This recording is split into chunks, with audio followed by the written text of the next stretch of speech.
Hello, everybody, and welcome back to the most analytical, the most comprehensive, and the most outrageous show on the Leeds United YouTube sphere. My name is Conor McGilligan, the king of caveats, and I'm joined by KG and Brownie. I'm not in the mood for introductions today. I'm not. Listen, it's normally on the blueprint, but I need lifting. I need someone to lift me up. I think there's a song in there somewhere. And I'm joined by the boys. I'm joined by all of you lot. If you wouldn't mind already subscribing, I'm sure you are, but please like and comment as well. Liking, there's 159 of you here. I expect 159 likes. Brownie, KG, the boys are back in town. 3 defeats since we were last on. And maybe we should, I don't know, maybe we should just keep doing this instead of taking a break. But there you go. KG, how you doing, mate? You okay? Yeah, I'm all good. And you lift me up. That was Jerry Halliwell. So I knew there there was you go. a song there. I knew there was a song there. I was going down the route of you raise me up. That was completely a different song. Oh, here we go. Jack's come in. Oh, I need this. I think I do, mate. I just think people need to relax. All right, well, we're not there. We need to get to the comments first. We need to get to the comments. Down. Gail says, hi, Connor, KG, and Brownie. Ian's back in here, as always. Good evening, Connor, everyone. My favourite song at the moment, Dermot Kennedy, Better Days Are Coming. It's a great tune. It's a great tune.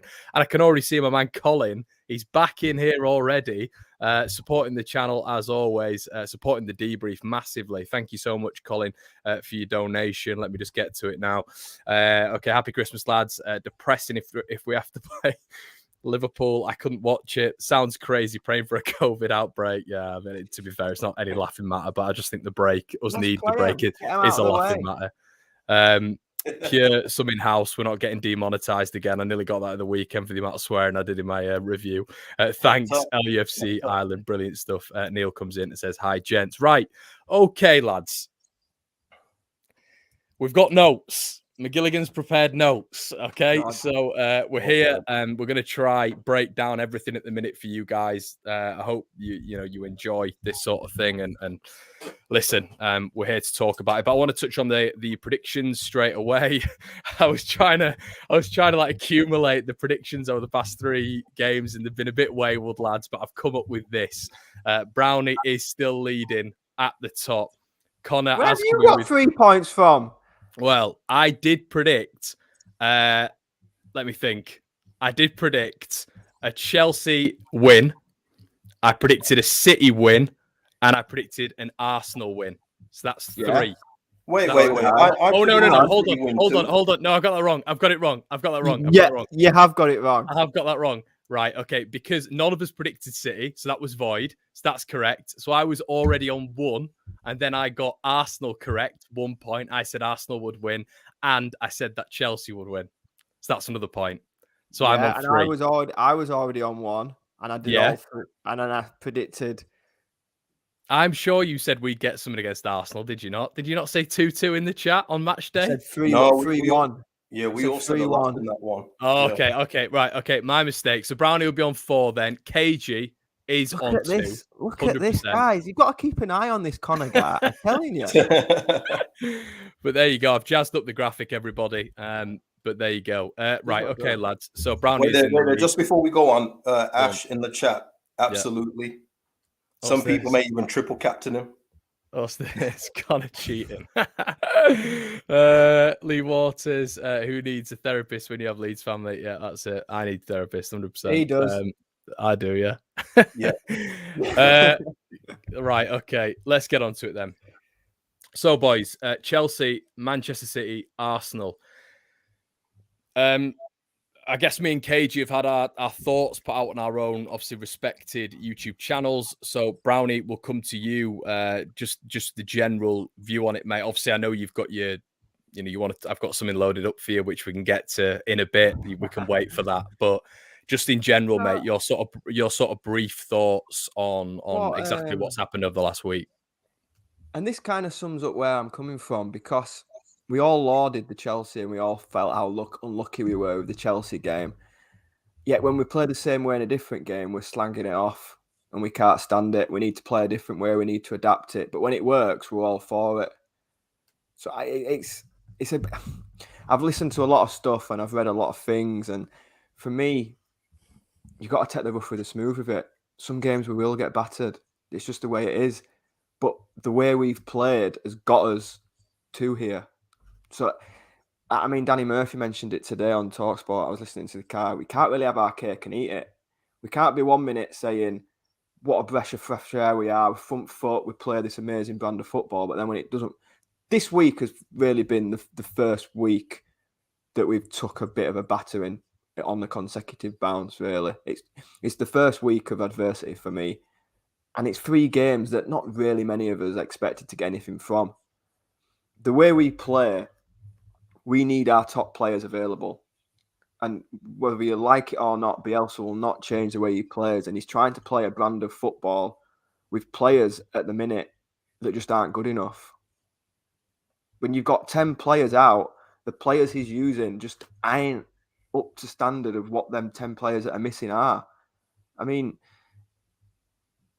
I tweeted it out and it's taking nothing away from the lads because, I mean, you'll know I played in the reserves at Leeds. I never made that step into the first team. The step's huge. And we had 5 under-23 players against Arsenal. 5.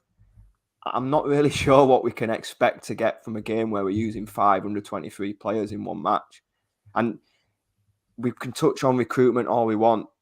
That was never a plan in July. They will never have thought before December we're using 5 under-23 lads in the first team in the same game. That's how much of a down to the bare bones we are. So for me, I'm not really sure what we really expected this week. And some people out there like the XG stuff. I'm not a fan of it. I sent you it, Connor, didn't I, through the week. The Man City Leeds game, the XG was 3-1. The Chelsea-Everton game, XG was 3-1. We got beat 7-0. They drew 1-1. It's just the way it's gone for Leeds this week. And for me, I think people need to just settle down a little bit. We'll get on to that graphic I've asked you to pop up whenever you want to bring it up. But for me, I've seen deluded already. Leeds won't go down. And when this graphic comes up, I'll try and show why I don't think we'll go down. But yeah, 3 games this week. We all said on the last debrief we'd be happy with a point or anything from them 3 games. Not many people really expected us to get anything, and we didn't. I think the manner of the defeats is what's annoyed people in the last couple of games. But like I've alluded to, with the players available, I'm not really sure any other team would cope with 10 players missing, to be honest, in the Premier League. You look at Liverpool last year, they missed Van Dijk and Henderson, and it cost them the championship. We're expecting to compete with Chelsea, Man City and Arsenal, 3 teams that are in the top 4. We played City, Chelsea and Arsenal, and we didn't have 2 centre-backs. In no point in them 3 games did we play 2 centre-backs together. I'm not really sure what you expect other than a defeat. Yeah, fair enough. Yeah, nicely summed up. KG, I watched your stream, mate. Go over and check KG's channel out as well. Link up in the description. I sort of agreed with a lot of it, mate. There's a few things I've got down here that I sort of agreed with from your stream. Was a similar tactical plan, the same patterns of play, the same tactical plan from the opposition, and ultimately, mate, quite easy for Arsenal in particular to cut through Leeds the other day. Yeah, I mean, listen, the amount of players that we do have out is ridiculous. You know, you're talking nearly 10 names out of our first team. But what I will say is, especially in the Arsenal game, a lot of the mistakes were made by the experienced players that we've already got, especially on that first goal. That first goal was an absolute joke. And the more I've seen it, the worse it looks every time. From Dallas to Harrison to Forshaw trying to dribble in his own box to being dispossessed and score. But the thing is, for me, yeah, we will concede goals, but they're all just so easy. Like, I wouldn't have a problem if we were conceding from a cross into the box and a header, or a cross into the box and a low strike, or anything like that. But the problem is people are literally walking through the middle of our defense and just going through and scoring. It's so easy. It's like watching a FIFA game on easy mode right now. And I think that's what's so hard to take. All the goals that we're conceding right now are just so easy, or they're from stupid mistakes, i.e. the penalties against Chelsea. You know, and we talk about a depleted squad. Everton have got a depleted squad themselves right now. Their bench is not looking very healthy. They managed to get that 1-1 draw against Chelsea with a couple of their youngsters combining for the goal. So there is stuff in there that we could improve on. And much like I said, and I made a note of it, as Connor will know, that third goal where Lacazette was orchestrating it for Saka, Lacazette purposely went out to the halfway line because he knew Robin Koch was going to follow him. And he visibly told his players, everyone, stay where you are. And then lo and behold, there was the big gap in the middle. Saka goes through and scores a goal after some meek tackling by Matthijs Klik. Again, another one of our experienced players. So I understand what Brownie's saying, but there are ways to lose games. And right now, we're embarrassing right now. It's not just from our own opposition fans that are saying it. A lot of our fans are saying it's embarrassing being a Leeds fan right now in terms of the way that we're playing. At the minute, I agree, KJ. I completely agree. That's what I mean. This week has seen the first time where we've been battered. We had a battering against Man United on the first day of the season. We've been battered twice this week. All our other defeats, and I know it sounds crazy because we are wide open at times. All our other defeats have been by 1 goal. We've not been blown away other than this week and Man United at the start of the season. I give you Liverpool. We were down to 10 men for half an hour. It was 3, could have been 8. Yeah. You look at Tottenham, you look at Chelsea, you look at West Ham. Them defeats, they've been by the odd goal. So to me, that tells me we are competing. It's just this week. For me, this week it's come at the worst possible time to play them 3 teams. It really has for me. But as a whole of the season, I've taken a step back and look at them. And I mean, you can pop that graphic up if you want because it fits into what we're talking about at the minute. We've had 8 defeats this season. 8. Now, if you put the league up, Connor, if you can get it, if you just scroll to the top. Oh shit! Sorry, mate. I've only got. I didn't know you could have gone about the. I've got the bottom 14. I want the full league. So I'll give you a minute or whatever. He wants it all, Connor. Give it him all. Jesus. I want the full league. Or just show me the top half of the table. If you've got that. Right. Go on. Carry on talking. Because we've had 8 defeats. Sorry for the audio listeners, by the way. The audio listeners. I'm going to run through it when Connor gets there. We'll drum up a bit of suspense because we need to throw a little bit of positivity this way because this week has been doom and gloom. And like KJ says, it's come from our mistakes, them goals this week. They've come from us gifting them chances, which is...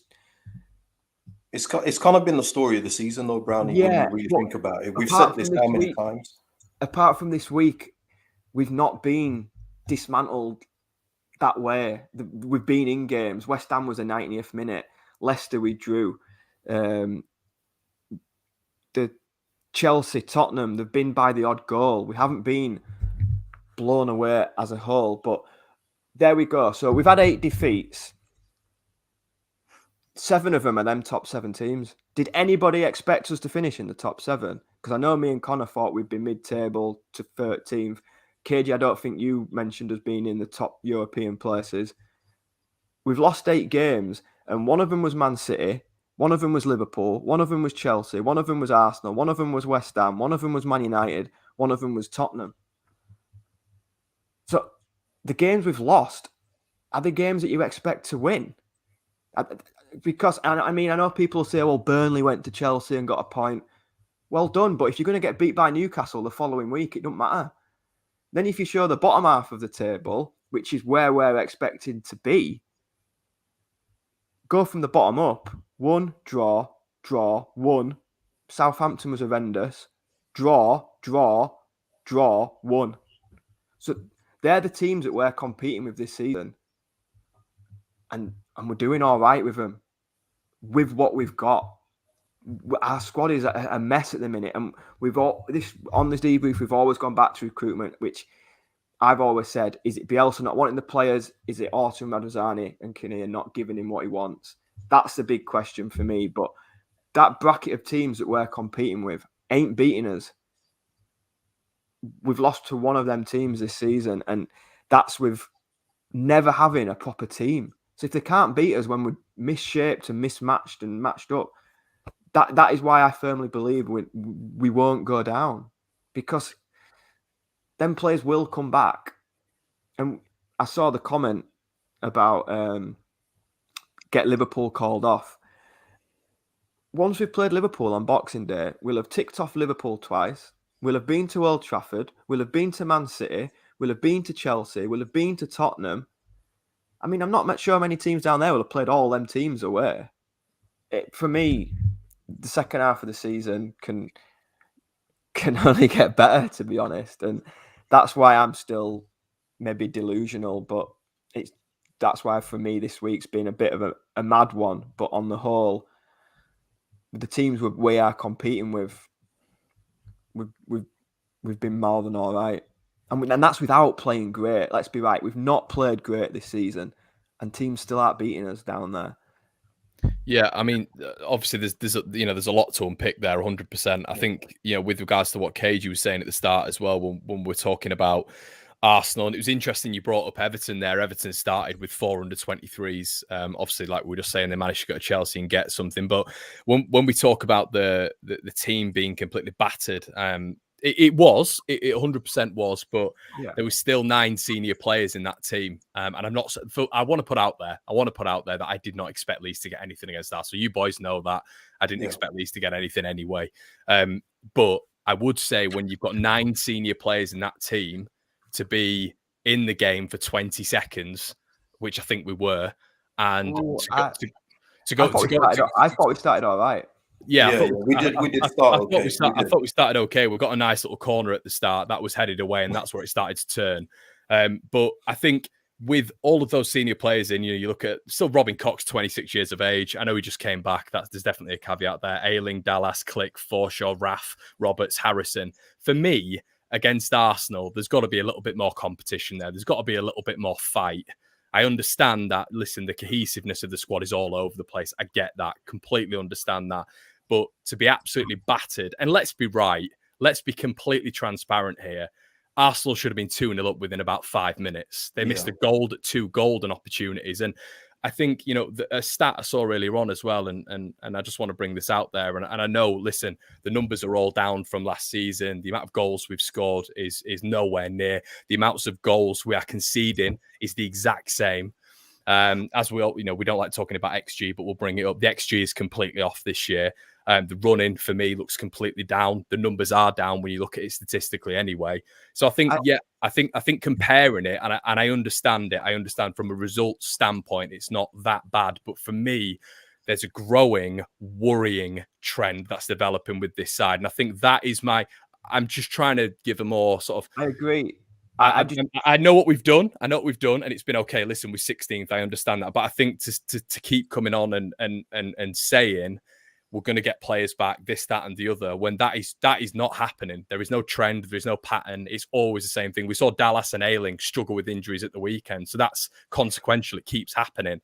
That's what I was going to say. Them 9 senior players that you mentioned, because there is no squad, they've had to play Chelsea away, which was an unbelievable performance. And that's why I thought the City performance was nigh on impossible, because that performance will have taken so much out of them. We've gone to Chelsea, City, and Arsenal in 7 days, and them 9 players that you've mentioned, barring Koch, because he only played out, I've had to play them all. There's been no rotation. There's been nothing to come in and change it. Them 9 players have gone, right, you're playing Chelsea, then you're playing Man City, then you're playing Arsenal in 7 days. That's for me. But would you, again, this is an Arsenal side who are good. Don't get me wrong, they're good. They've got a bad away record this season, and that's summed up by Everton, who absolutely battered them. They should have beaten them 4 or 5-1. Would you have not expected a little bit more fight, a little bit? You expected nothing more from 9 senior players. Well, I expect. Well, you say 19 players, Connor. I mean, 9. 9. Sorry, I thought you meant the bench as well. I didn't. That's why I predicted 3-1. You can. I said to my brother on the way to the game, we could be in it. I mean, we weren't. We could be in it up to an hour, 55 an hour. And then what's coming off the bench? What are you bringing on? They're bringing on Emile Smith-Rowe. We're bringing on Liam McCarron. No disrespect to him, but we've said this all season about the bench. So I didn't expect anything against Arsenal. I really didn't, because even if we were in a game, they'd just bring on whatever they needed. And I mean, we're bringing on Somerville, McCarron, And who was the other sub? Yeah, Sam Greenwood. We'll get into.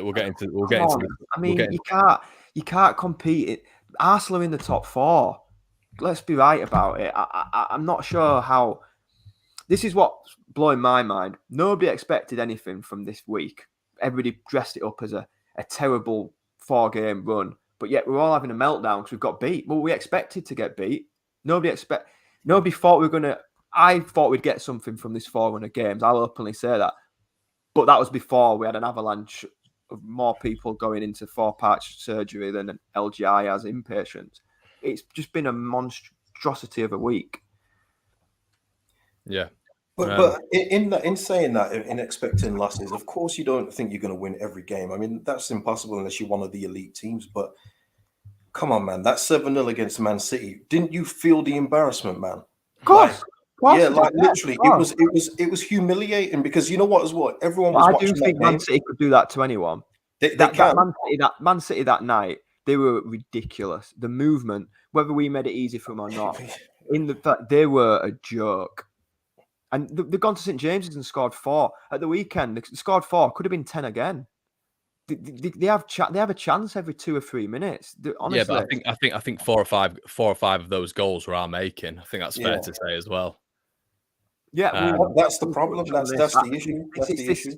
It's playing, and that's what I said right at the start. It's playing this same way with players that can't do it. That's the issue. When you've got your Phillips, your Bamford, your focal points in the team, you can play. You got Ayling at right back, so you can chip that ball out to a comfortable right back who can take it in because it doesn't work going out to Shackleton. We got caught out doing it at Chelsea, that lofted ball out to right back. When you've got your key focal points in the right positions, then play that way. But at the minute, we're playing players that, I mean, how many times do we see us playing the ball out and it's not going even past our 18-yard box because there's nobody to give it to? Brownie, let's just. It's interesting you're talking about the system there, and I think we should definitely get into that. Do we think, KJ, I'll come to you for this, mate. Do we think we have to? Is this just going to be the norm for the big teams? Because we saw last season, we always go on about the debrief. I always talk about it on my videos that the system was adapted. We had that brilliant spell where we played City, Liverpool, Man United, Arsenal, all the big boys. Leeds were excellent. It was we couldn't believe what we were seeing in terms of just how Leeds were pragmatic. We adapted to the opposition, something we hadn't seen under Bielsa, in my personal opinion. Are we sort of acceptant now of the fact, in your opinion, that even when we play these teams in the second half of the season, that Leeds are just going to play the exact same way and nothing's going to adapt? Because I still think in especially in the last game against Arsenal, Leeds dropped off, and I think we've been dropping off a lot more this season. The press hasn't been there for me. It's definitely not been as aggressive. Yeah. So maybe Bielsa is trying to adapt a little bit to what he did last season, and it's just not working. What are your thoughts on that?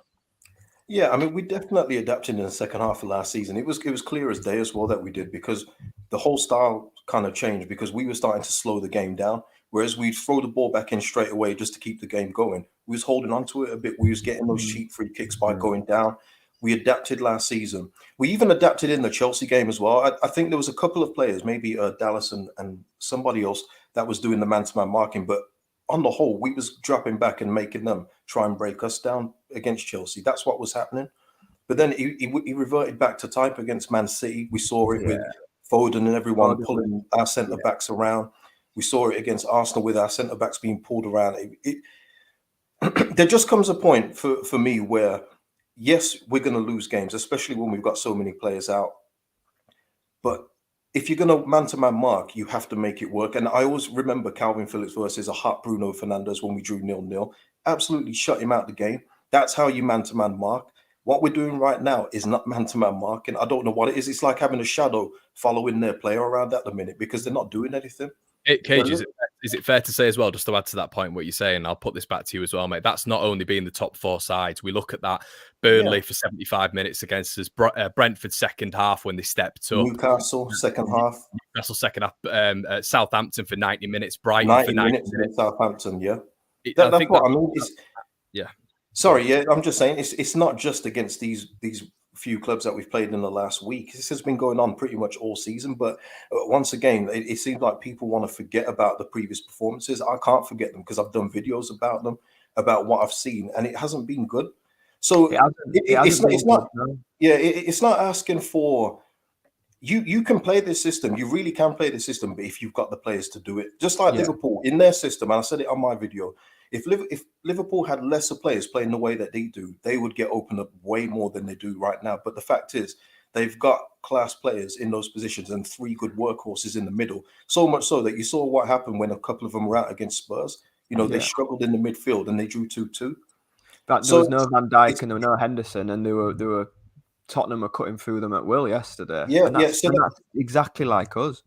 Yeah, but I mean, there's a bit of a difference in quality when they can bring Jota in for Firmino, and we can bring in. So it's less obvious.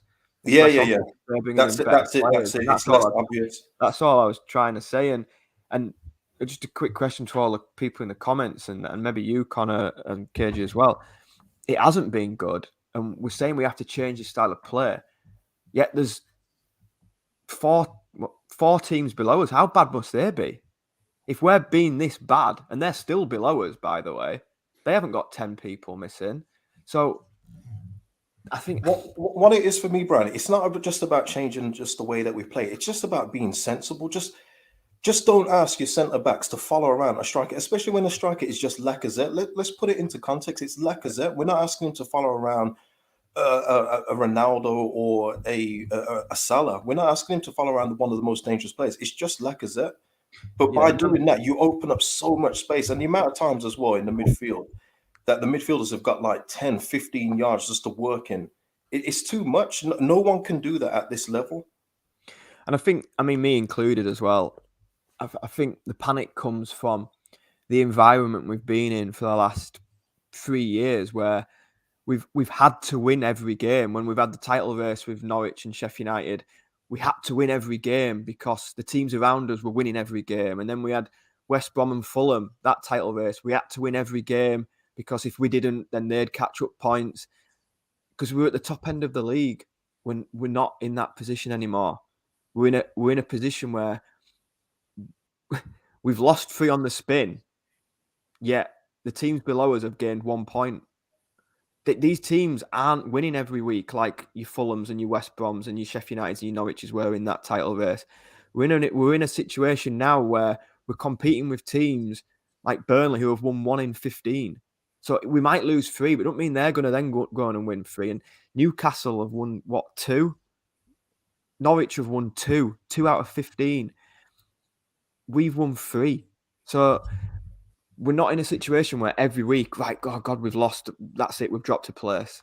And I think that's the mindset that me included has had to change, because we were so hell-bent on, right, we've got to win. Of course we want to win. But what I mean by that is when we didn't win in them situations, other teams would leapfrog us.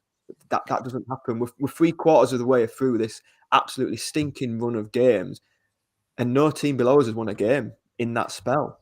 I think with regards to that, Brownie, I think that the big thing that's happened the last week as well with regards to Leeds is we were actually in a really good position in terms of goal difference, a fantastic position. And I've always said, we saw it in the race with Sheffield United when we were absolutely battling it out. I was looking at goal difference every single week. Goal difference was the big thing for me because me and my dad always say it acts as a point. And I think in these sorts of games, when we're getting hammered 7-0 and we're getting hammered 4-1 and we're turning around and we're saying, well, it is just what it is. I think we have got there is going to have to be a point, mate, in my opinion, where Leeds really have to address a shoring up in the midfield and defence, whatever that means. Well, I don't know, because I don't think we're going to go zonal. I don't think that's going to happen. But whatever that means, we are going to have to adapt in that way. Because if let's say we're not adapting how we play, and we are going to Liverpool, and we are going to Man United coming to Ellen Road or whatever, and we're having the same problems, we're going man for man, and we're getting hammered again and again and again, that's going to really, really hamper, as I said at the start, our goal difference. What do you think about that, Brownie? What are your thoughts on that, mate? No, I agree. I like, especially at the top end of the league, I think a goal difference counts as a point. Bottom end of the league, like you say, it has taken a hammering. I think Newcastle and Norwich's are still worse than ours, remarkably, even though we've conceded what? No, we're second bottom now, mate. Second 14 in the last 3 games. Yeah. Of course, it's got to be shored up. And like KG alluded to, I thought last season, weirdly, we did see an adaptation of them games at home. We did change the way we played against Man United and Chelsea and Man City at home. It was not like when we played them away. That's the only annoyance this season. I'm not sure why we've not gone with that same approach. Just what I was saying to KG. Do you think he's trying to do that? Because what I was just saying to KG, I didn't really develop on my point there. I feel like there's not as much. There's not as much press. You can sometimes see that we're trying to go into a counter-attacking mode when we leave James up the field and Rafinha up the field. There's a real lack of overlaps at the minute, which would tell me, would indicate to me that Bielsa is thinking to himself, well, we don't need to overexert against these sort of teams. It's the players. I think you're right. I think it's the players we've got available. Our biggest problem, and it's our Achilles heel, and I think he's been fantastic shot stopping wise. And I know he's getting told to do this. We're weakest from our own goal kick. Our own goal kick is where so we'll try and play out, and we just can't do it. We can't do it with what's available at the minute. How many attacks come from our own goal kick, or when we've got the ball in a fullback position, we're driving forward, like the goal the other night. I think the one you meant was when Dallas was running forward with it, tried the ball inside, and then So Dallas had gone forward, tried the ball inside, and then the break. It felt like Arsenal were just breaking on us from when we had possession. And it was a bit like that at Chelsea. We're 1-0 up. We're in the 43rd minute. Just put the ball to the other end of the pitch. It's a goal kick. Get us up the pitch and challenge it up there. But we're trying this dollied ball into Dallas when he's got Alonso steaming in on him. It's just game management for me. And if we haven't got the players available to do what we want to do, that is my only query. We need to change. We need to play with what the players are available, and chipping balls out to Shackleton when he's at right back, it's no good. He's not going to win the ball in the air. Yeah. And Brownie, with Melia as well, Brownie, the options now are just, well, what does he do? Because if he plays it long, it's going to come back to us because we don't have anyone tall to hold it up. If he plays it out to the wings, most of the time it's going out of play now. Yeah. It goes back out of play. Or if he passes it to the centre backs, they literally just give it back to him, then just to hook it back up the pitch. That's literally what we're doing right now. Absolutely spot on, mate. And that Man City game, there was times where we were passing the ball to our defence. We weren't even getting past our 18-yard box before they won the ball back. They were winning the ball. That's instruction, though. Of course. But this is what I mean. Remember the Arsenal game away last season? We got done 4-1 or something, and Melia had a howler. It was 3 of his fault for the first half. From then until the end of the season, we didn't see that. And I remember praising him on the show. We saw him kick it long. But that's when we've got a Bamford up there who can bring it. And you know what? I thought Geldarp did really well with bringing stuff in on his chest. And I don't think we did hit him enough.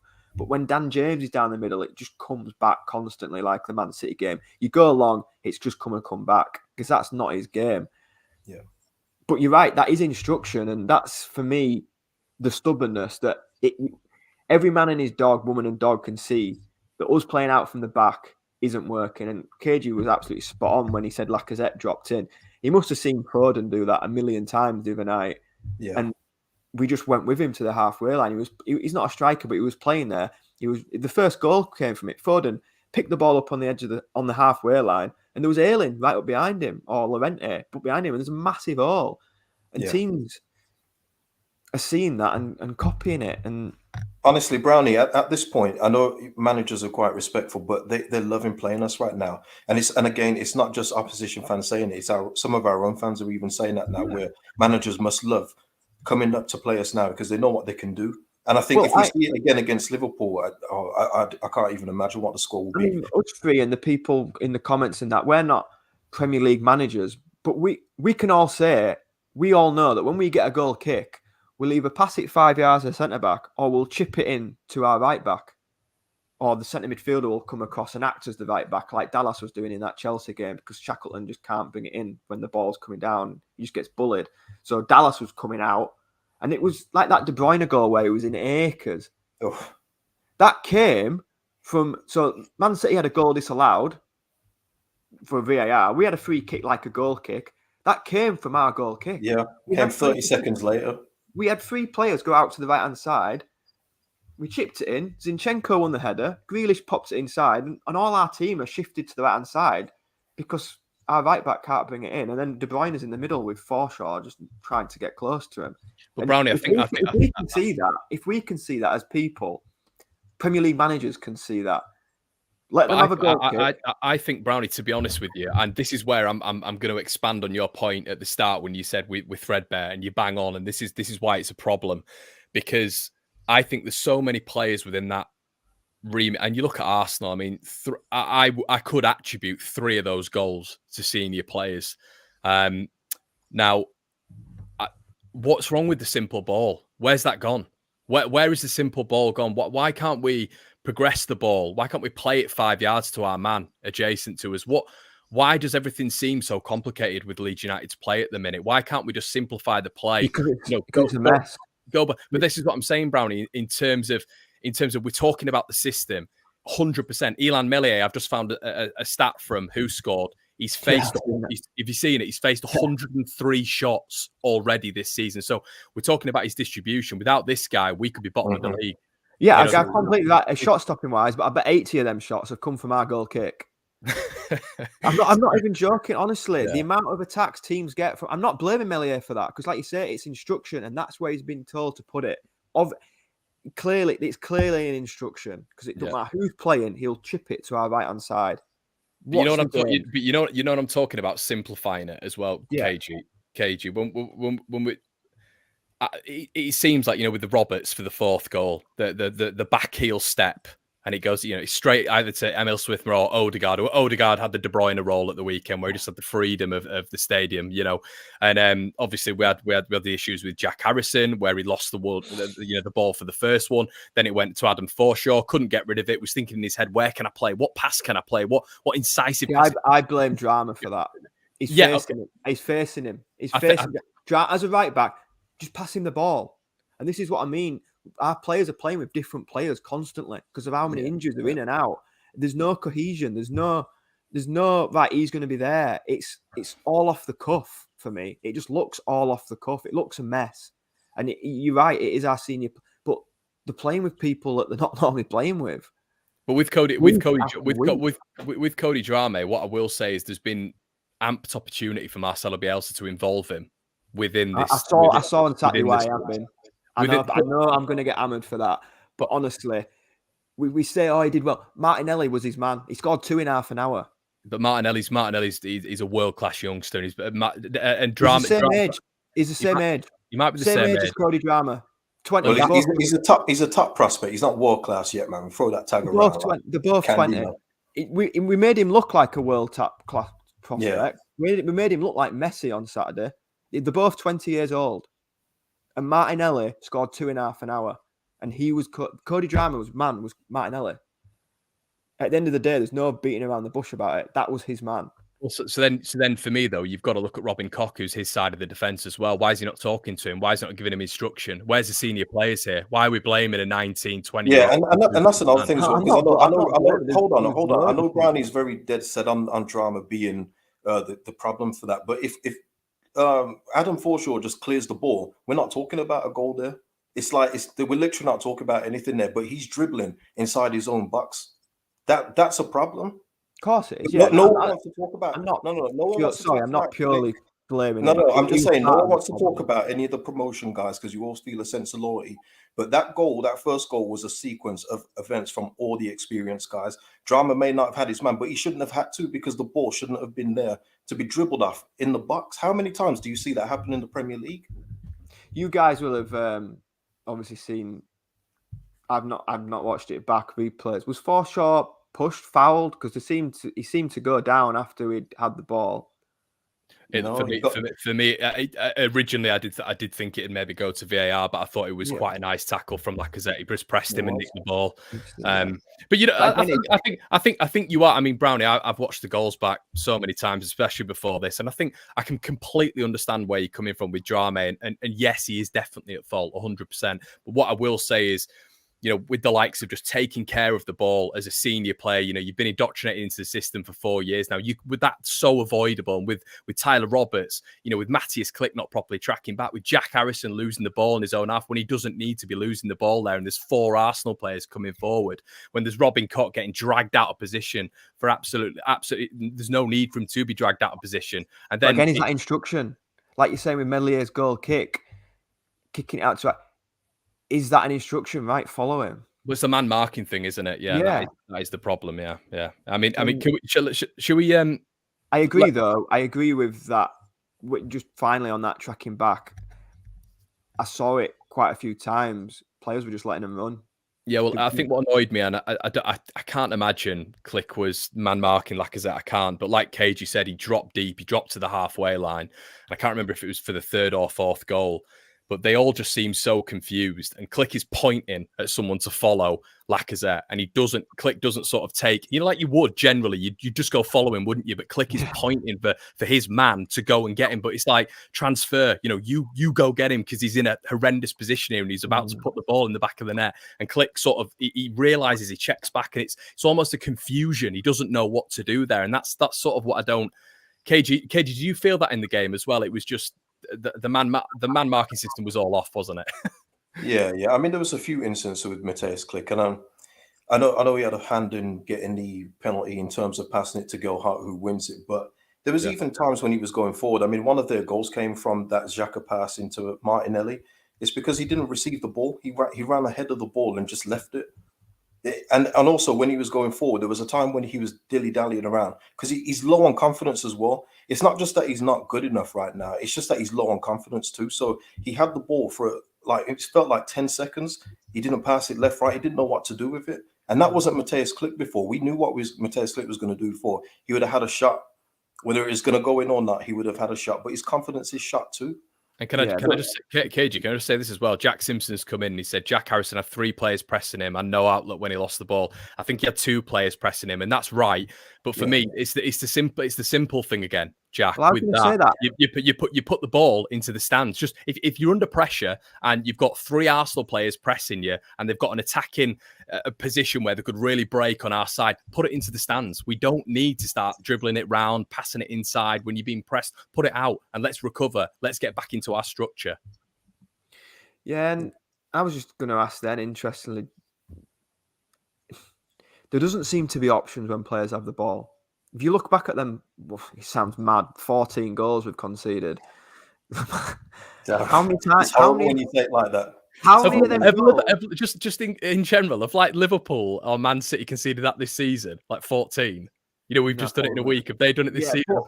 Them goals. How many of them goals have come from us having the ball?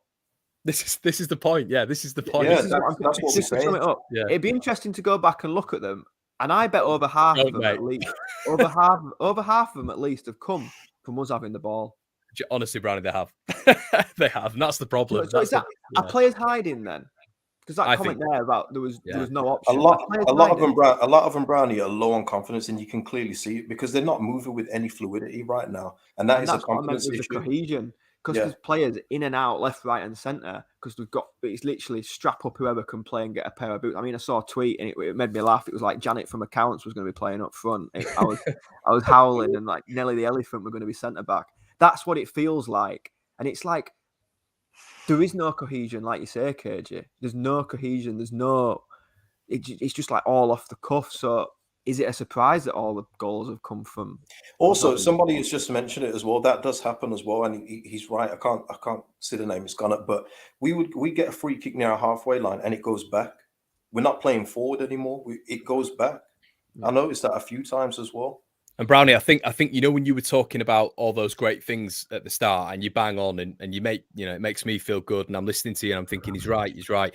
All I would say is when we're looking at these differences, like they've just mentioned there, the passing going back, the low on confidence players, you played at an incredible, very more than all of us, and probably everybody in the chat, you played at a very, very good level. When confidence is low, the mentality is affected, obviously. And I think with all these numbers absolutely piled on top of that, that's why I try not to be negative, but I'm just trying to look at it and think, what's what's going on now? Like, why has it changed so much? And I understand injuries is definitely a caveat, but for me, Marcelo Bielsa has always said that he wants a small squad. He wants the 23s really, really close with the first team. So when one drops out, one can come in. And when I look at that team at the weekend, I see nine. I see 9 I see 9 senior players and 2 youngsters come in. I would look at just that starting 11, another substitution. The subs bench is like as it is, but I would see those 2 to come in and just be like, okay, they can do a job. We're not going to win this game, but they could do a job. Yeah. But when you look back to when we were, I mean, I'm not sure of the age range, but when you look back to players that used to come in when we were last in the Premier League, and it was the likes of your Harry Kewell, and it was the likes of your Woodgate, or even going back even further, Gary Kelly had pop in at right back. I'm not sure that I'm with KG 100% on Geldart. Unbelievable talent. I'm not sure of how many of these 23s will go on to have a career like that for Leeds. Only time will tell. But that's what we're replacing our players with at the minute. Well, I would definitely say Creswell's going to have a good career, but again, we lost him to a dislocated shoulder. Did you see the article in the Athletic about Creswell? Did you see? No. So he got injured via a teammate landing on top of him just as training was finishing. Oh, right. Nice. A teammate landing on top of him. Yeah. That in a nutshell sums up our squad at the minute. And this small squad, it's got a bit, not pathetic's not the right word. It's just gone a little bit too far now for me. And January's in 11 days. Boom. Great segue. Let's go on to January. I was waiting. Something needs to happen because I was waiting for that. But just before we go to that segue, that confidence thing, you're very right. Football is confidence game. And I've seen in the comments that Burnley is coming up on the 2nd of January if Boris doesn't stop it all. They're not exactly bringing with confidence themselves. That's all I will say. They're in a bit of a hole and they've flirted with relegation for a lot of years and there's only so many times you can flirt with it. Yeah, no, that's true, as we've seen with Sunderland and Wigan. Okay, so let's get on to the something I want to talk about as well. We talk about it all the time, but I think it's really interesting to talk about different avenues when it comes to the January transfer window. So, first of all, I don't want a really detailed answer on what you guys think, because I've got a secondary point to this. But do we believe, as a trio on the debrief, that Bielsa will be here next year? KG, what do you think, mate? Oh, wow. That's not anything to do with January, man. Jesus. Sorry. It is. Sorry, KG. Did you mean next year's in 2022, or do you mean next season? You on about him getting sacked in the next week or next season? No, I just mean, do you think he'll be here on his own accord? Do you think he'll be here? Like, if let's say he next season or next year? Yeah, next season. Do you think he'll be here? Yeah. At this point, I would say no. Okay. Brownie, what are your thoughts, mate? Do you think he'll be here? I was surprised he was here this year, to be honest. I thought he was going to bow out on his first year back in. I actually did think that the only reason he was here this year was because it was behind closed doors last year. In my opinion, I thought first year back, I thought it was 9th. If it had been with a full stadium, I didn't think he was going to be here this year. So I don't think he'd have been here next year, regardless of how well we've done this season. I don't think it's due to us being 16th. I just genuinely didn't think he would be here next year anyway. It's because the point I have to this with regards to January, because for me, this is I spoke last time on the debrief about the book, Dortmund having a renovation period after 3 years, Barcelona, Pep's Barcelona having the exact same thing. You're probably going to see Liverpool going through it very soon as well. City definitely went through it. So for me, if Bielsa is to leave at the end of the season, I'm completely in agreement with you two. I think sort of whatever the outcome, he will leave at the end of the season. I don't think Leeds will sack him. I don't think it's ever going to get to that point. No. But I think he will leave on his own accord at the end of the season. So this is where it makes January very, very difficult for me, because Leeds United have to be reactive here, in a market where they wouldn't have wanted to be proactive, as we all know.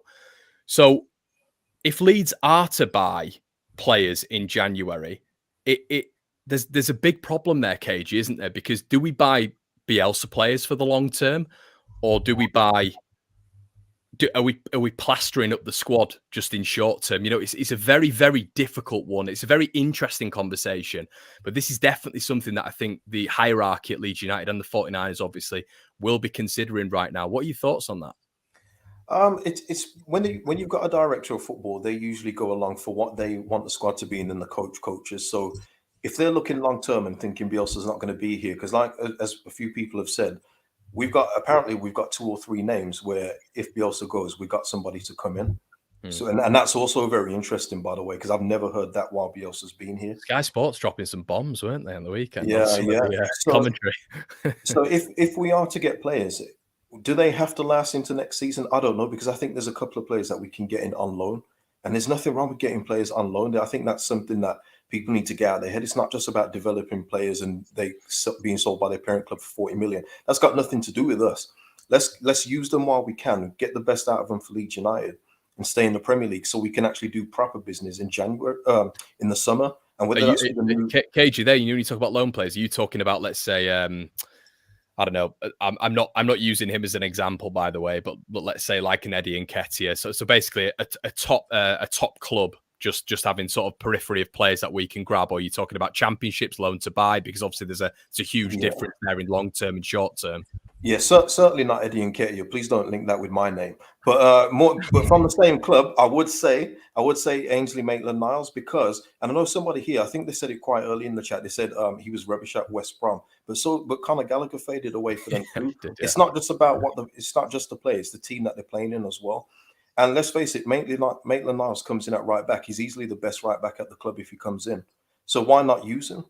And he I think he will be available on loan. It's that kind of market. But and I said it on my own video, these guys are going to have a much bigger scouting network than any of us have got. It's up to them to identify these players and bring them in. If it's going to be a long-term fix, cool. If it's going to be short-term, it doesn't matter, because we're going to have to make major changes in the summer anyway. So it sounds like you're more thinking short term then when you're looking at loans. Absolutely, yeah. Short term is the way to go right now, because ideally, if you do get a new coach in the summer, you want him to have his say on who comes in, rather than have players that are here on 3-4 year contracts and he's saying, nah, I don't fancy this guy. All he does is run around. I need some quality on the ball. So hopefully we do that and get some quality in January and upgrade the first 11, not the bench, not the under 23s, the first 11. Because I think, just Brownie, will come to you, mate. I think this is going to, I've said it in my videos, this is going to take much longer than, if Bielsa is to stay, this is going to take much longer than just one window. What Leeds, for me, need, in terms of energy, in terms of bodies, in terms of technical players that can adapt to the Premier League, thickening the squad out with quality as well. This is going to take much more than just one window. So in your opinion, mate, how do Leeds go about this transfer policy if we are to attack it in January? Because it really is a complicated one. It's imperative Leeds stay in the Premier League. I mean, I'm of the opinion they will, but I'd be amazed if they don't do any business. I don't think they'd want to risk it. What with the 49ers takeover and the ground, I don't think they'd be stupid enough to risk not bringing anything in. I really don't. I will start to get annoyed if I start seeing loads more under 23 signings and under 18 signings. Yeah. We've seen enough of that. We've seen that for the last 12, 18 months. Yes, it's a good model going forward, but we're in a position where we've won 3 games by Christmas. We need players for the first team. That's what this window's about. And for me, it's a really interesting point what you say about who's signing these players if Bielsa's not going to be here next year. I've not thought about it. It's really intriguing, and you might get an inkling with the players that come in. You just might see that, but I would be definitely hitting the loan market without a shadow of a doubt. What West Ham did last year with Lingard, something like that. Someone come in, 5 or 6 goals from attacking midfield. I'm not saying Lingard himself, but someone of that ilk. I would take Jesse Lingard right now. Yeah, I'm not saying. Yeah. Ali played well yesterday, so he's probably looking Conte's plans. I'm looking at that sort of caliber that was going to come in and play in the first team, not be itching around the bench like Nketiah was, in and out of the team. He was on the bench in the Championship. We saw how it works with Ben White. He came, he played a full season, we went up. it works for me. It works. So I'd definitely be targeting a couple of players. I've said for a while, since about October, he's done well for Liverpool recently, and he's got a Divock Origi, someone who is going to hold the ball up. He's going to It's bring. never going to happen. That I would. It's not going to 100%. happen now because he's come on and scored the winner against, was it Wolves? He scored in the Champions League. Yeah. But he wasn't getting a look in whatsoever in August, September, October. So he's comfortable, Brownie. He's comfortable being on the bench at a club where he's going to win trophies. So that sort of standard of player, though, a Premier League proven player who can come in and do a job. Not, I mean, I'm laughing. I mean, we've been linked with Ryan Kent for the last 14 years. Get him in. I don't want to see the same old boring links. I want to see someone who's going to come in and do the business. And I think that's what sorry, lads. I'll go to, we had a £10 comment, which is amazing. The Debrief, the Content Kings. Let's get ready for a season-defining January market. Merry Christmas to all Leeds fans. Thank you, my friend. Reckon we go for Milner in midfield? I don't, mate. I think that's gone. But boys, I do want to get your thoughts on this. We just spoke about the plan, and it's going to be fascinating for me to see what happens. This January window is going to be so interesting for Leeds United because it's pivotal, but going forward long term, it's going to be so fascinating to see what Orta and the hierarchy do.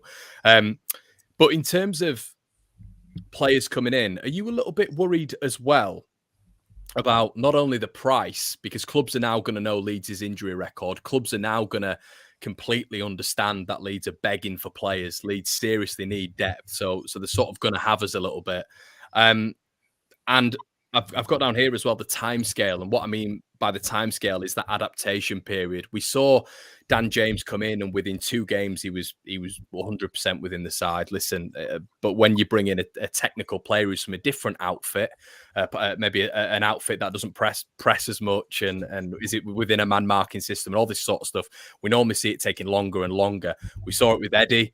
JKA, I think they could still be burnt by that as well. Them panicking and going for a striker in January, that not really working out. Brownie, are you a little bit worried, mate, by those sort of factors, that the price and the adaptation period? Price, not really. We've got to remember we're working in a time where COVID's hit clubs. So some clubs might need the cash over the last 18 months. Some clubs might be happy for a player to be shipped out. Adaptation time, we saw when Helder Costa came to Leeds, it took him 6-7 weeks for him to really get into the years, team. Wasn't it? Yeah, it took him a long time for him to. We're laughing, but I had this debate with someone the other day. He played a lot more. He played. It's not like you. No, he played more. I couldn't believe how many championship games he actually played in. So let's give him a little bit of credit there. Not much credit, but let's give him a little bit.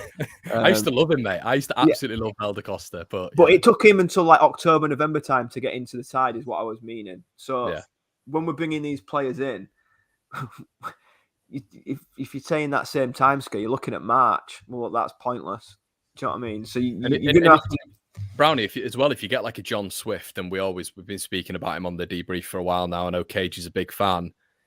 I mean, you're looking at Crystal Palace, and Wolves also been interested in his signature. Why is John Swift going to come and want to come to Leeds United and potentially be in the Championship next season? Why is he going to want that? He's going to go to Wolves and Palace, surely, isn't he? But Brownie, what I mean by that, if he's not in the Championship, a relegation battle. So we'll phrase it that. He's in the Championship one instead. But if he's got the option of going to Crystal Palace or Wolves, he's going to choose those over us at the minute, isn't he? Possibly Palace. He's living down there, isn't he? Like, you got to think of location-wise.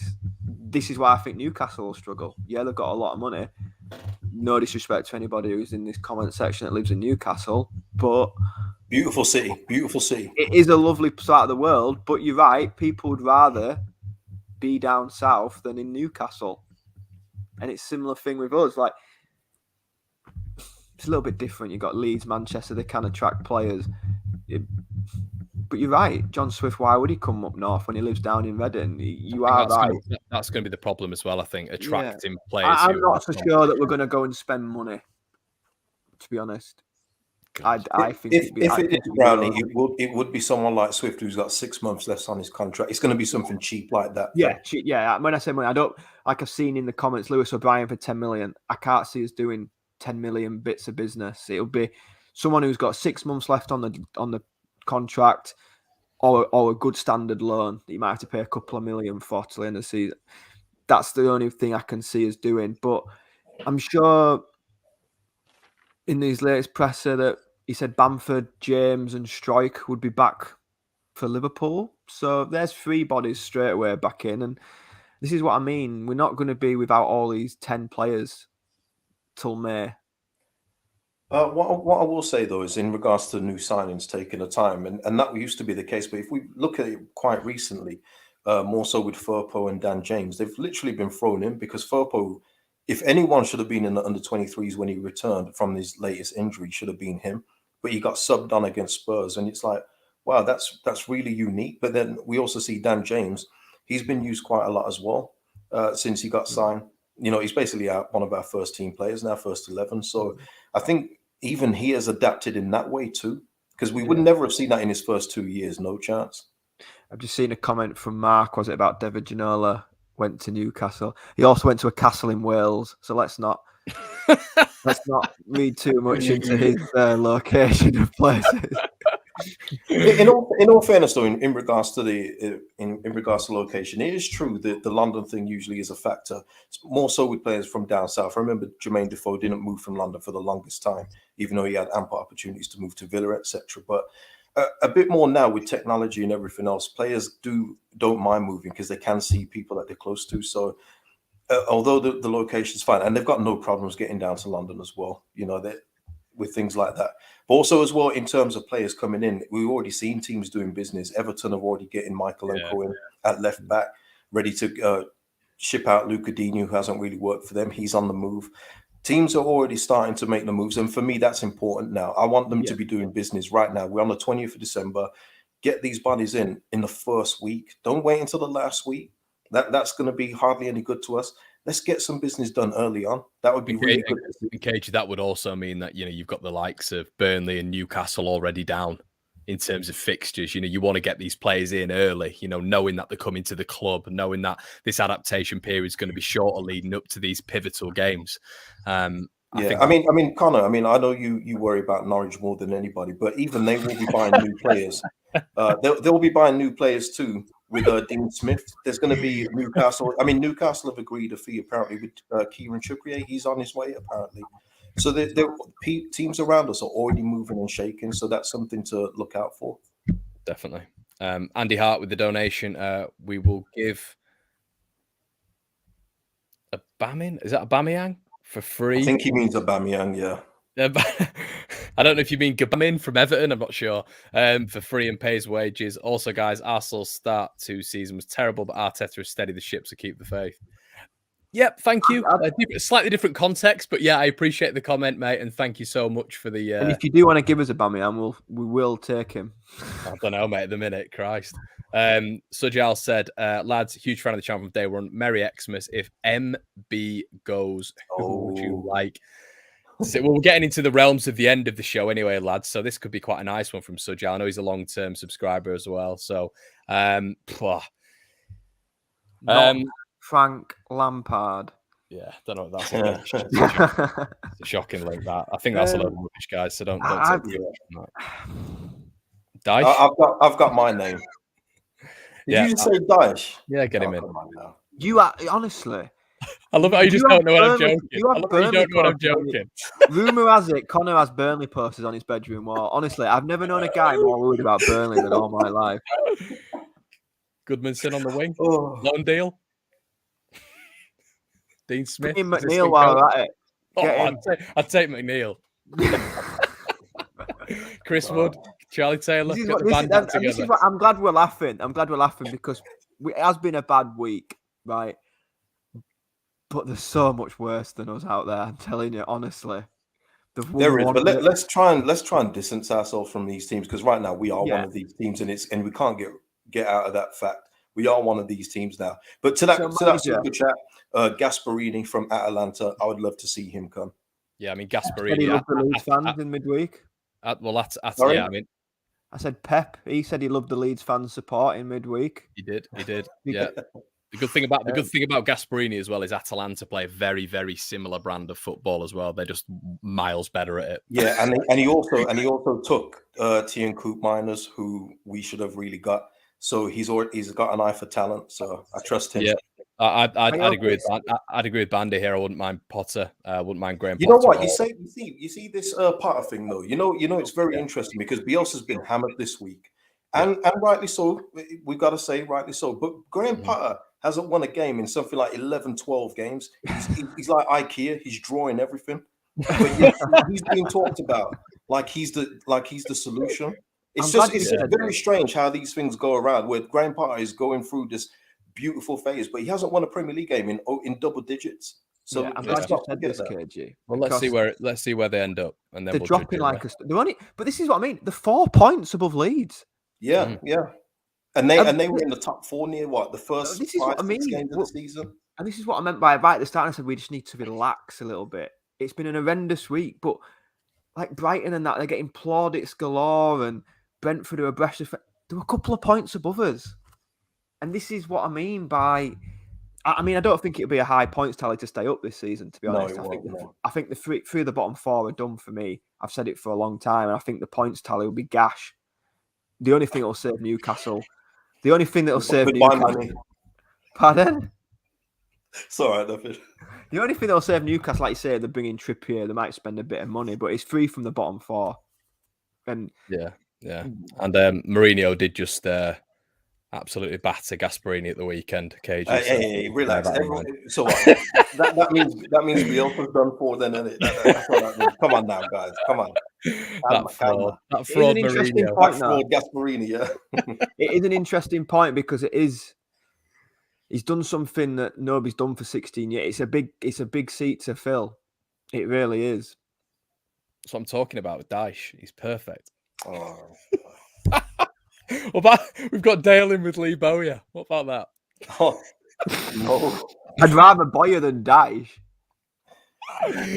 Oh, I just love the nibbles. Okay, Billy's coming with Simeone from Madrid, guys. Oh, I'd love him. He can bring DePaul with him while he's at it. Yeah, get Kuna, DePaul, bring them all. Griezmann, he could come on a loan. Roy Keane as manager. Harry Kuehl says Nightcrawler. Don't think so. So anyway, lads, let's get on to. I think we got through that partially. Let's get on to Liverpool. Do we have to? So we don't know what's going on with Liverpool. It could be called off. It's going ahead. Oh, talking of called off. Interestingly, we've not even touched on referees, by the way, which I thought I'd get Brownie going, but I've just calmed down. Interestingly, so Villa had this outbreak at 12:15. Oh, no, it's not going to turn political, is it? No. We play them on the 28th. How does that game go ahead? Because that's less than 10 days away. So how are they all out? Sorry, I've just seen Mohammed Smith say, "Bring back Darko Milanic." God, I'm glad these people are putting these comments up because that's where we've come from. Do you know what I mean?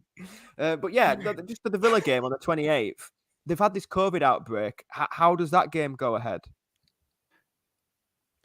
I don't know what's going on anymore. Don't know. Yeah, none of us know. None of us know what's going on. It is just, it seems just Russian roulette. What games get played, what games don't get played. I've seen stuff on. Apparently, we've got an excellent COVID protocol. Apparently, an unbelievable COVID protocol. Us.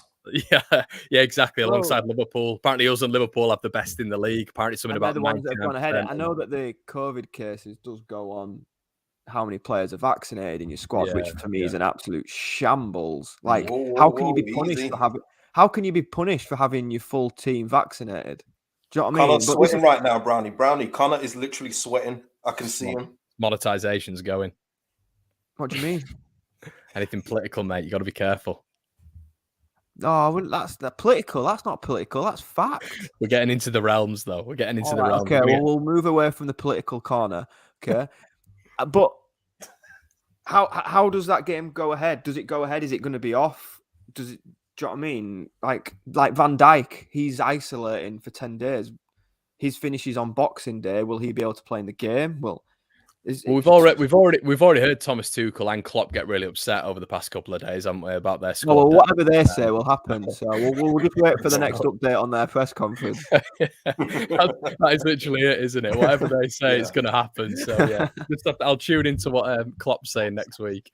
But if the game is also, sorry, just before we move off from Klopp, very interesting about him going up to the ref after these comments. After we'll see if he gets charged at all, but we all know the answer to that. Yeah, we got. I mean, didn't we get we've got the £20,000 fine today as well. We've got that. We've also got another case pending because of the West Stand. So yeah, definitely.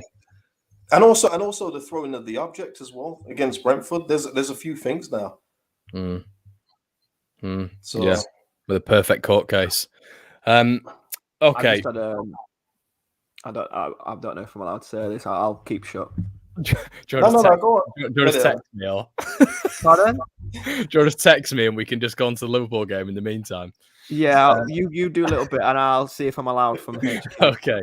KG, Liverpool. Yeah. I don't know where to start. I don't have any notes for this. I don't really know what to say. I don't know how to start. So Boxing Day, are you going to watch it? I'm going to have to. I'm going to be at Anfield, so I'm going to have to be watching it. Oh, wow. Great for Brownie. But yeah, so Liverpool on Boxing Day, Leeds United head to Anfield, if you aren't aware. Yeah, I think it's going to be a tough one. You think? I think Liverpool have. I think we saw a few. Robertson's out for it, isn't he? Van Dijk looks like he's going to be out for it as well. So we're going to see Samakas. Is it Samakas? Tsimikas, yeah.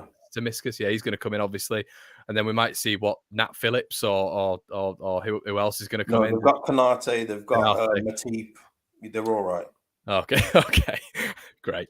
I remember the Nat Phillips appearances last year. It was brilliant. It made me feel a lot easier. But apparently Fabinho's not there as well, according to John. So they're big. They are huge players. But I mean, if we had a full strength 11, I might be a bit excited by this one. But I wouldn't even be excited. I'd think to myself, we could go and maybe have 20 minutes of decent football. But that was the frustration with the Arsenal game for me. I thought we could have had a good go at them with a full team. Yeah, absolutely. Yeah, absolutely. With a full team at home against Arsenal, of course we could have. Yeah. Someone needs to create a Twitter account if we had a full team. Yeah. No, one of those. How many days since Leeds had a full team, and then just keep doing it? Yeah. So, Liverpool, KG, what have you made of them this season? Well, they're one of the best teams in the world. You know, we're not just talking about one of the best teams in the country. They're literal European giants again. You know, and as much as I really can't stand listening to Klopp, he's an excellent coach. That's something that cannot be denied. And like we're saying, you're saying Robertson's out, Tsimikas in will be a weakness. Tsimikas has been good for him when he's played this season. He's been terrific, in fact. So there's a lot of Liverpool fans actually wanting. They wanted him to stay in while Robertson was out of form. It took Tsimikas playing Tsimikas, a few games in a row for Robertson to buck his ideas up and get back to the old Andy Robertson. So that shows you how good he's been. Obviously, we don't need to talk about Salah. You know, Salah is literally one of the world's best players right now. And Mane will probably be upset that he only scored 1 goal out of his 10 shots at Ellen Road. So he'll be hungry. Jota will be hungry to keep Firmino out. Trent Alexander will fancy a pup here and there and everywhere. Leeds win then. Yeah, it's going to be tough, man. Yeah. Brownie, any thoughts on Liverpool this season, mate? I mean, for me, it's that we saw City, and I think it's going to be very similar in terms of obviously quality and intensity and just being ruthless. I mean, I think before I don't know if it was before the West Ham game, but I genuinely think they were averaging 3 goals a game. Liverpool, they were averaging 3 goals, which is that is I've never heard that in my life. That is staggering. I think it was until recently. I think it was 22 or 23 games on the spin where they'd scored 2 or more, which, I mean, It's they're a phenomenal side, aren't they? They are. We were talking about a team who won the league, and then the year before that got 97 points. Are they more impressive? You know, when they came to Ellen Road, I mean, I thought when they came to, I mean, listen, I know we got hit for 7 against Man City, and listen, the score's always going to be, it's always going to be more prevalent. But when we played Liverpool, I didn't think Leeds, we just couldn't touch them. We just couldn't get near them. Like, and I know the same was said for Manchester City, of course it was, but Liverpool just seemed just out of this world. They oozed class, didn't they? And yeah. Was that the game where Rodrigo had the chance really early on? Yes, yeah, it was. Yeah, he had a good chance. Yeah. Goals change games. So I don't know, mate. Pardon? I don't know if that had changed the game. To be honest, I still think with that open that we'd have still got hammered. I think. I know. I'm saying is you go 1-0 up against a team like this, like we saw at Chelsea. You go 1-0 up and you got something to work with. But yeah, they used class that day, and like I say, we were really hanging on just till half time. Where I mean, it was. How it ended 3, I don't know. Honestly, like you say, Mane had 10 shots himself. It's scary. In all fairness, they slowed up after their injury. Once they had the injury, they kind of like, I think they were in a bit of shock with what happened. It hit them a bit. So they kind of took their foot off the pedal. Yeah, fair point. Yeah, and yeah, I guess tactically as well, what we're going to see from Liverpool is that high press, which we saw in the first game. Which scares me because we were not coping with that at all over the last week. And I mean, I know I've been optimistic and I don't think we'll go down, but I can't see anything other than a Liverpool win. Come on, let's be right. You're going to Anfield, you can't really. But these aren't the games that are going to keep us in the Premier League. And that's what I meant when I said that Burnley got a point at Chelsea. Yeah, great. But then they went to St James's and lost. It's the 2nd of January for me is the big one. Is it fair to say, and this is an awful thing to say, and I don't want to say it, but I'm going to say it. Is it all at the weekend with how real, like, you know, our squad depth, Liverpool as they are at the minute? We were just talking about goal difference earlier on and how that is worth a point. In this game, is it just about keeping the score down? KG. We won't play that way. We'll go and play the same way. What's worrying me is that Brownie just jumped over the Villa game. So are we expecting nothing from that one too? No, they have a COVID outbreak, so they should be all isolating. So I've written that game off. Oh, Fed. Wow. Okay. He's got his notes, KG. He's got his notes. This guy's prepared. Wow. Okay. All right. Then. About keeping the score down, Connor. Well, listen. If we're gonna judge it by what we've seen and that we're not going to adapt, that's not going to happen. As much as we all think in our head and want to believe that we will adapt, we're not going to. So, unless Melier has the biggest game of his life, no, we're going to be conceding a few yet again. It's going to be another humbling one, in my opinion. And I don't like saying it. And Brownie's right as well. It's not being negative to say that we're going to lose at Anfield in our current state, especially. It's just being realistic. Yeah, we can all hope that we won't get battered, but look, reality is right now we are getting torn apart. Yeah, we hate this. I mean, we've. Can I just say as well, Brian, just as a caveat, and I want to say 2 things. Like the video, guys, there's 600 of you in here. I've not asked you once. We're going for an hour and 20. We'll probably be here for another 10 minutes. Please make sure you go and check Cage's channel out as well. Go check Brownie's Twitter out. Make sure you comment after the video as well. You can find this on Spotify, on iTunes, on Spreaker. It is available audio based, so make sure you check that out after this. But what I do want to say is we speak off air quite a bit, and I think there's a lot of chat about, you know, maybe us coming on here and being negative, and you know, Brownie's certainly not, and we know that, and I don't think we are, but we all want Leeds to win. We all want Leeds to put in performance. We don't want to come on here and talk about Leeds getting drilled by Liverpool. That's not what we want. We want to come in here and say, we're going to go there and we're going to give them a good game. And hoping football is everything. And that's what we did last year. We're riding the crest of a wave. But at the minute, we're not seeing anything. We're getting battered. And it's you've got to, unfortunately, guys, you've got to call it how you see it. Yeah, and you've got to come on trend. What I'll say to that is about when you're on about that depth. We saw Newcastle sitting yesterday, and they still conceded 4. We saw West Brom spend half a season under Sam Allardyce sitting in, defending. They were conceding 5. They conceded 5 to us. I know, but So- you've said earlier that you enjoyed how we played towards the back end of last season when we were more pragmatic and we sat in and we hit teams on the counter a little bit more. Yeah, there's a fine line, isn't there? Yeah. There's finding that right balance. And Brownie, do you think we're best? I think we're better set up for us sitting in and counter attacking than Liverpool are. I think that is how Leeds could set up and do damage in some of these games. Like Newcastle couldn't. Everton away last year. Yeah, was us to a T. We sat in, we the amount of counter attacks we had in that game, and it was a great away performance. I'd love to see Leeds do that more. I really would. Yeah. A bit like Tottenham this season. That first half, we were countering on, and the goal came from a counter attack. Absolutely, I'd love to see that. And we do that better. I think we do that to better effect than any teams in and around us. But I think, like KG said, just go in there. We've got the players to do it as well. We're just on one wing. James on another. Yeah, I think we've got the players to really do that. We definitely. I think. I agree with what KG said. It's suicide. We're going man for man against arguably the best team in world football, and we've done it. We've seen it. I don't know what he can do, to be honest with it. Listen, the player's out. It's going to be now an impossible, lads. Let's get into predictions. We don't want to talk any more about Liverpool, but I think the predictions are probably going to reflect this. But Brownie is on top with my wrong graphic of 4. I am second. KG is bottom. Step it up, KG.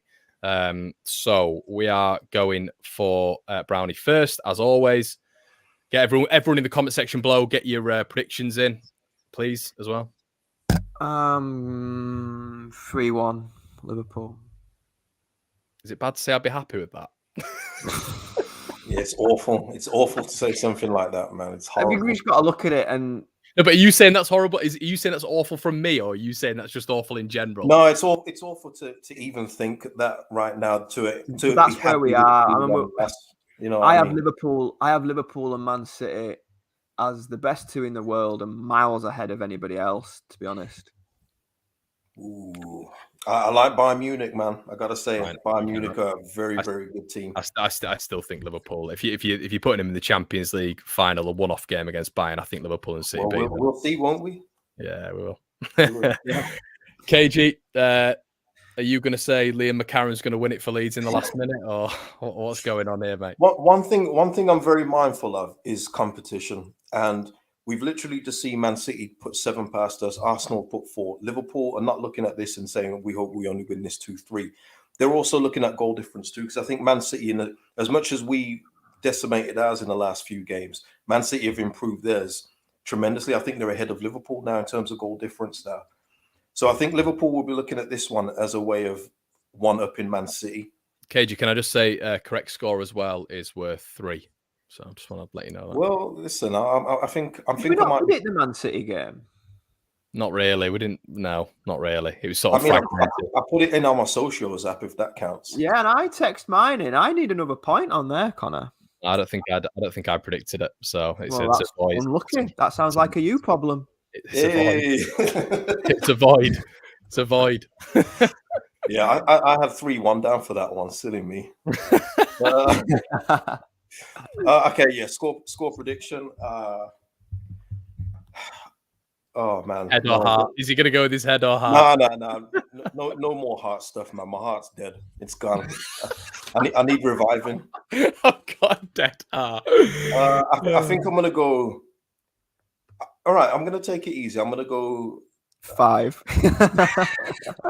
You're close. You're close. But listen. I just want to say before I say my score, it doesn't give me any pleasure saying this score. I need that to be clear as well, because you often see YouTubers get accused of loving a loss because people will tune in or whatever. I'm telling you, I have to set my stuff up very manually. I don't just have a desk where it's all set up. I have to set all this up. So when we're getting beat 7-0, and I know that I'm going to get loads of stick like I got the other night, it's not a lot of fun. So I'm hoping that they will prove me wrong in this one. And I'm going to say, if we play the same way that we play, I'm trying not to say it. I want you to cut the stream off. KG, this has been about 4 minutes now. Let us know when you're ready. All right. Sorry. Yeah, I'm going to go 6-0 Liverpool. Well, I'm in for a good day, aren't I? Is there anything nice to do in Liverpool, Brownie, apart from the football? If it's 6-0, I was going to say something. I better not. You get your site shut down, dumbass. So KG 6-0. John B's come in and gone 8-0 Liverpool. Jack Glennie's gone 8-2. Yes, realistic score, says Mockingbird Media. I presume you're going to. It's realistic, though. I mean, we're playing one of the best teams in the world, and we've got no players. I don't know what other people expect. Brownie, this honestly, mate, this is where, and this is without being completely disrespectful, this is where I really struggle to grasp people's mindsets when it's like, I believe, hope, faith. We don't have a team. We don't have a team, and this is the best team in the world. I just struggle to compute why sort of 5-6-0 against this lot when you look at how they. You've muted yourself. Look at the first game in comparison to Manchester City as well. I don't get it. I don't get how people think that that's unrealistic and you'd be fake or whatever. I'm trying to keep talking here, so I don't have to give mine out. I can't wait for yours then. If Cage's was 6. Right. Okay. Let me just. It's horrible, man. It's horrible to say that, but I'd be lying to everyone if I said it was going to be anything less than 5. And this is why I meant we needed to relax a little bit from this week, because I know full well that KG would not have said 6-0 if we'd have a full team. Oh, of course not. No. Exactly. And that's why I just wanted people to just maybe take a little step back from this week as being a bit of an anomaly, because we haven't really been battered like that ever. We have the odd one, but this season we've only been getting beat by the odd goal. As open as we've been, that is, we've been in games for long. Yeah, and just to add to it as well, I just want to make it clear that it's because of the way that we're playing. So if we see Robin Koch or Luke Ayling as centre backs, which is a problem anyway, first of all, which we won't get into on here with Luke Ayling at centre back. If we see any of them follow out Jota and leaving Mane and Salah free, who will also be feasting for this game. They can't wait for this game. Trust me on this. These two love getting their goals. They've got a little competition between the two of them. And that's what also just gives me the feeling that it's going to be a bit of a heavy one. That's all. Just while Connor's thinking of using his abacus to put his score up. How do I end the broadcast? Just no. Go to the comments. And it's interesting what you said about the centre backs. And I mean, listen, I know your two opinions. And there's times where I think he's great. There's times where I think he's horrendous. Since Liam Cooper got injured, we've conceded 16 goals. In three and a bit games. Yeah, I think I know what Cage is going to say here. I know, and I'm the opinion of Cage at times, and there's sometimes when I'm not. Yeah. No, I think what I will say to that is there's been a distinct lack of leadership from the back. You can 100% tell that, and that's the aspect where I think there's been a definite change. But do I still think Leeds would have shipped this amount of goals with Liam Cooper in the side against the style of teams we've been playing? I do, yeah. Yeah, and just so I can get my opinion on that as well, because I did say that on my own video because somebody in the chat said it to me on that match reaction, and I would go for that if we were playing teams that of lesser importance, because we played Chelsea, Man City, Arsenal. There's context to it, and also we had Luke Ayling at centre back for some of these games. We haven't had a settled left back, right back. There's so many factors into why that sentence, Liam Cooper being missing, is the whole reason why it's not the whole reason, but it's a big reason why we've conceded so many. It's too broad. There's just so many other factors involved. Yeah, I mean, I'm not one way or the other. Is it a coincidence? And that's one thing I will say in Cody Drameh's defence. He's playing in a makeshift back four, and that's, again, it lays into that cohesion thing that we said all along. Everywhere over the pitch just seems to be mismatch all the time recently, and like I say, that's why I just wanted everybody to just relax a little bit, because we wouldn't be giving these predictions if we did have a full team. Connor, you know Mohammed Smith there. He's asking me a question. Can you just get that one up? Yes, sir. It's left centre back, because he said it in my comments. So there you go, Mohammed. Oh God! The time has come, Connor. The time has come. Oh yeah, come on now. Cage, you've made me feel a load better. You've made me feel a lot better. Oh God. 6-0. Who's scoring Leeds' goal, Brownie? Just out of interest. Hometown boy Gilhart. Yeah. Hey, God, we create chances. Do we? What? I hope we do, mate. We scored two at Stamford Bridge. Yeah, I know, but I don't think. Do you know what I mean, like we said in the Liverpool game early on in Ellen Road, Rodrigo has a huge chance. In every game, we have a chance. It's just whether we take it. The problem is the opposition have 4 or 5. Yeah, the problem is the other team we have about 8. we always get one. Okay, right. I'm gonna go for a 3-1 Leeds win. There we go. So no, I'm not gonna go for 3-1. I am gonna go with put my neck out on the line, and I am gonna say Neck on the line. This is bad. This is bad because KG. I think it could be worse, but I can't. Say what you're feeling. Don't no, I can't, KG. You don't care about the repercussions, KG. You don't care about this. I always care. And I always hope I'm wrong. As I say, every time I predict a Leeds loss, prove me wrong, team. Please just do that for me. I don't care about being right on this one. I think it could be 6 or 7.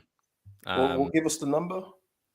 No, because if I say 6, then you're just going to think I'm copying. No, you can't copy me. I can't say 6. No. If you think it's going to be 6, go ahead. Just had a quick look while you're debating. Out of the 18 games, there's only 3 games we've not scored in. That's where we always get a chance from. Okay. I'll go 6-1. 6-1. Leeds will score. Connor's fuming if it's 6-0 and Connor's fuming if it's 6-0 and I've reeled him into that one goal.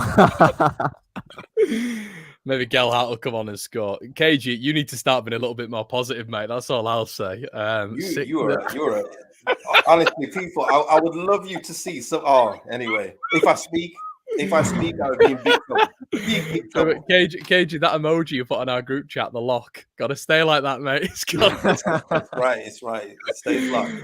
Guys, we've been going for an hour and 33. We've got Brownie 3-1 Liverpool, KG 6-0 Liverpool, and Connor's gone 6-1. Listen, it is just what it is. We don't want these things. We're having a laugh now. Look at Tim. 8-0. 8-0. This is where we are now. You either have to laugh or you just start to you won't be able to sleep later. So no, you won't. But listen, people as well, just before we go, Merry Christmas and Happy Holidays to everyone. Yeah. Ignore it. Just don't watch it. Just have a day with your family. Just, try ignore it. My dad's already come out and said I can't put myself through it again. But go back to looking at that league table and realise that the teams we've only got beat to are the top 7. That'll make you feel a lot better. Yeah, that's it. So just there you go. We'll just go on to what's our next game going to be? Burnley, because Villa's going to be off, isn't it? No one's going to watch Liverpool, obviously. So next time we'll be on Burnley. What does our January look like? Just before we go, Burnley, West Ham, Newcastle. Yeah, it's decent. Yeah, and against West Ham, let's be right. We played 3 games against them. They have been tight games, and we actually have created chances against West Ham.